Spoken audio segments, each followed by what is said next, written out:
샬롬. 하나님의 사랑과 축복이 오늘도 여러분들과 여러분의 가정에 충만하기를 바랍니다. 오늘 말씀은 창세기 9장입니다. 하나님이 노아와 그 아들들에게 복을 주시며 그들에게 이르시되 생육하고 번성하여 땅에 충만하라. 땅의 모든 짐승과 공중의 모든 새와 땅에 기는 모든 것과 바다의 모든 물고기가 너희를 두려워하며 너희를 무서워하리니 이것들은 너희의 손에 붙였음이니라. 모든 산 동물은 너희의 먹을 것이 될지라. 채소같이 내가 이것을 다 너희에게 주노라. 그러나 고기를 그 생명되는 피째 먹지 말 것이니라. 내가 반드시 너희의 피 곧 너희의 생명의 피를 찾으리니 짐승이면 그 짐승에게서 사람이나 사람의 형제면은 그에게서 그의 생명을 찾으리라. 다른 사람의 피를 흘리면 그 사람의 피도 흘릴 것이니 이는 하나님이 자기 형상대로 사람을 지으셨음이니라. 너희는 생육하고 번성하며 땅에 가득하여 그 중에서 번성하라. 하나님이 노아와 그와 함께한 아들들에게 말씀하여 이르시되 내가 내 언약을 너희와 너희 후손과 너희와 함께한 모든 생물 곧 너희와 함께한 새와 가축과 땅의 모든 생물에게 세우리니 방주에서 나온 모든 것 곧 땅의 모든 짐승에게니라. 내가 너희와 언약을 세우리니 다시는 모든 생물을 홍수로 멸하지 아니할 것이라. 땅을 멸할 홍수가 다시 있지 아니하리라. 내가 나와 너희와 및 너희와 함께하는 모든 생물 사이에 대대로 영원히 세우는 언약의 증거는 이것이니라. 내가 내 무지개를 구름 속에 두었나니 이것이 나와 세상 사이의 언약의 증거니라.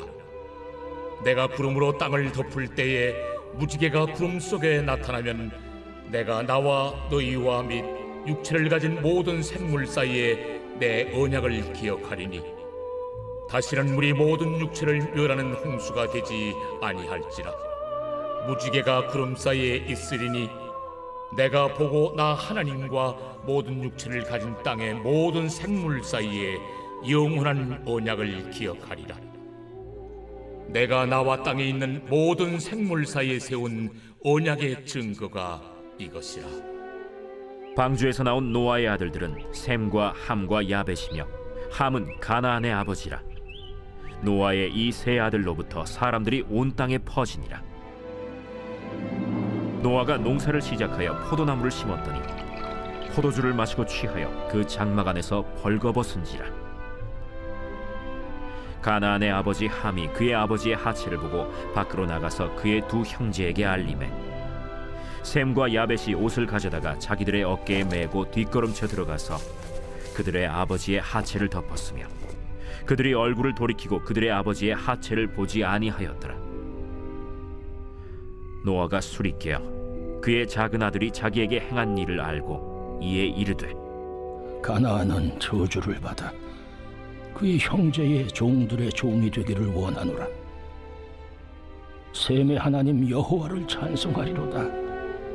가나안은 셈의 종이 되고 하나님이 야벳을 창대하게 하사 셈의 장막에 거하게 하시고 가나안은 그의 종이 되게 하시기를 원하노라.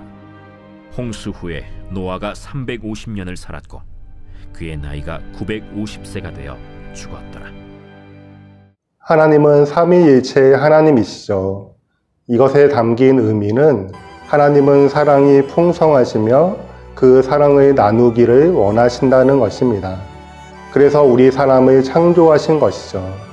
사랑이 더 풍성해지고 사랑을 더 나누기를 원하셨기 때문이죠. 또한 우리 사람에게 생육하고 번성하고 땅에 충만할 사명을 주시어 우리 사람을 통해 하나님의 사랑이 더 풍성해지고 더 나누어지기를 원하셨습니다. 이 생명을 낳는 사명이 아담에게 있었습니다. 하나님께서 아담에게 주신 고귀한 사명이죠. 그리고 오늘 본문에서 이 사명이 노아에게 이어집니다. 하나님께서 1절에 이렇게 말씀하십니다. 생육하고 번성하여 땅에 충만하라. 이 말씀을 7절에서도 반복해서 말씀을 하시는데요. 너희는 생육하고 번성하며 땅에 가득하여 그 중에서 번성하라 라고 하시죠. 아담의 사명과 노아의 사명이 동일하죠. 생명을 낳는 사명을 노아에게도 주셨습니다. 그래서 금지되는 것은 핏째 먹는 것입니다. 4절을 보시면 그러나 고기를 그 생명되는 핏째 먹지 말 것이니라 라고 하시죠.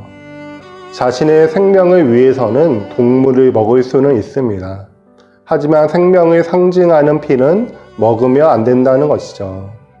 생명을 낳는 사명을 위해 동물의 생명을 빼앗아 고기를 먹을 수는 있지만 그럼에도 생명을 낳는 사명이 있음을 잊으면 안 된다는 것입니다. 특별히 금지되는 것이 사람의 생명을 빼앗는 일입니다. 사람이든 동물이든 그 사람을 죽이면 그 생명을 찾으리라 라고 하시죠. 사람의 생명을 빼앗으면 안 되는 이유가 6절 중간에 나옵니다. 이는 하나님이 자기 형상대로 사람을 지으셨음이니라. 동물과 다르게 사람만이 하나님의 형상대로 창조하셨죠. 하나님을 닮은 하나님의 대리자로 하나님의 사명을 이루는 존재가 우리 사람입니다. 그러기에 사람의 생명은 고귀하죠. 그런 사람의 생명을 빼앗는 것은 하나님의 사명을 방해하는 것이죠.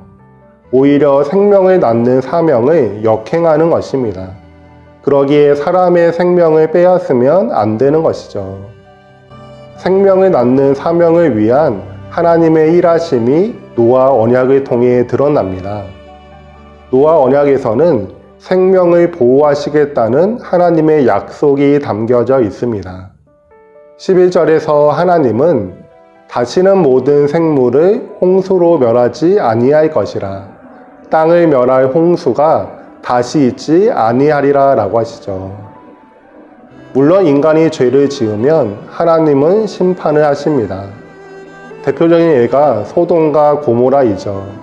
하지만 홍수로는 심판하지 않으시겠다라는 것입니다.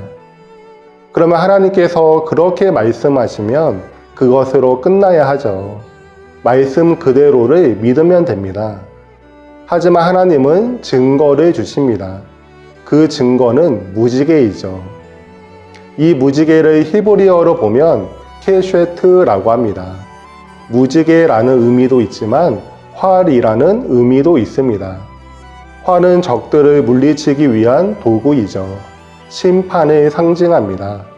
반면에 무지개는 하나님의 자비, 은혜, 평화를 상징하죠. 즉 무지개는 사람은 죄로 인해 하나님의 심판을 받아 마땅하나 하나님의 자비와 은혜가 함께 있음을 기억하게 하는 것입니다. 하나님이 죄로 인해 심판을 하시면 모든 사람은 다 심판을 받아야 합니다. 이 생명을 낳는 사명을 완성할 사람은 아무도 없는 거죠. 그래서 하나님은 노아에게 은혜를 베푸셔서 방주를 만들게 하셨고 그래서 인류의 생명을 보존하게 하셨습니다. 또한 이번에는 노아 언약을 통해 이번 홍수처럼 인류를 심판하지 않으심을 그래서 인류의 생명을 보존하실 것을 말씀하시는 것입니다. 사랑하는 성도 여러분, 우리를 향한 하나님의 마음은 우리가 생육하고 번성하고 땅에 충만한 것입니다. 생명을 낳는 사명을 우리가 완수하는 것이죠. 이를 위해 하나님은 우리를 용서하시고 자비와 은혜를 베푸시는 하나님이 되십니다. 그래서 우리를 향한 하나님의 마음을 알아 우리도 사랑하는 것, 용서하는 것을 원하십니다. 이 사랑의 생명이 우리를 통해 확장되기를 원하시죠. 그렇다면 여러분, 노아 그리고 노아의 아들들은 생명을 낳는 사명을 잘 완수했을까요? 19절에 보시면 노아의 이 세 아들로부터 사람들이 온 땅에 퍼지니라 라고 하시죠. 생명을 낳는 사명을 세 아들 모두 잘 완수하는 것처럼 보입니다.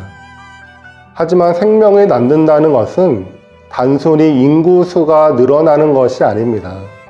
하나님께서 삼위일체 하나님, 사랑의 하나님이신 것처럼 그 하나님의 마음을 닮은 하나님의 자녀들이 늘어나는 것을 말하죠. 18절에서 29절은 난제 중의 하나입니다. 어려운 말씀이죠. 두 가지가 어려운데요. 하나는 함의 죄는 무엇인가입니다. 그리고 다른 하나는 왜 함이 아니라 함의 아들인 가나안이 저주를 받았는가입니다. 첫 번째 함의 죄는 무엇일까요? 함은 아버지의 하체를 보죠. 벌거벗은 노아의 모습을 보았습니다. 그것을 보고 그냥 밖으로 나갑니다. 그리고 아버지가 벌거벗은 것을 형제들에게 알리죠. 반면에 셈과 야벳은 아버지의 벌거벗은 것을 보지 않았습니다. 23절처럼 뒷걸음쳐 들어가죠. 그리고 아버지의 하체를 옷으로 덮습니다. 그리고 아버지의 일을 누구에게도 말하지 않습니다. 셈과 야벳은 아버지의 수치, 아버지의 죄를 보지 않고 가린 것입니다. 그리고 아무에게도 말하지 않습니다. 즉 죄를 용서하고 자비를 베푸시는 하나님을 닮은 것이죠. 반면에 함은 죄를 봅니다. 그 죄를 보면서 정죄하는 것이죠.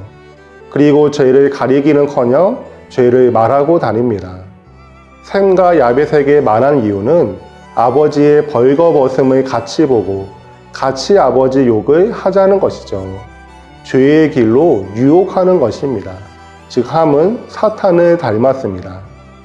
두 번째로 가나안이 저주를 받은 이유는 함의 죄가 함의 후손들에게 이어진다는 의미입니다.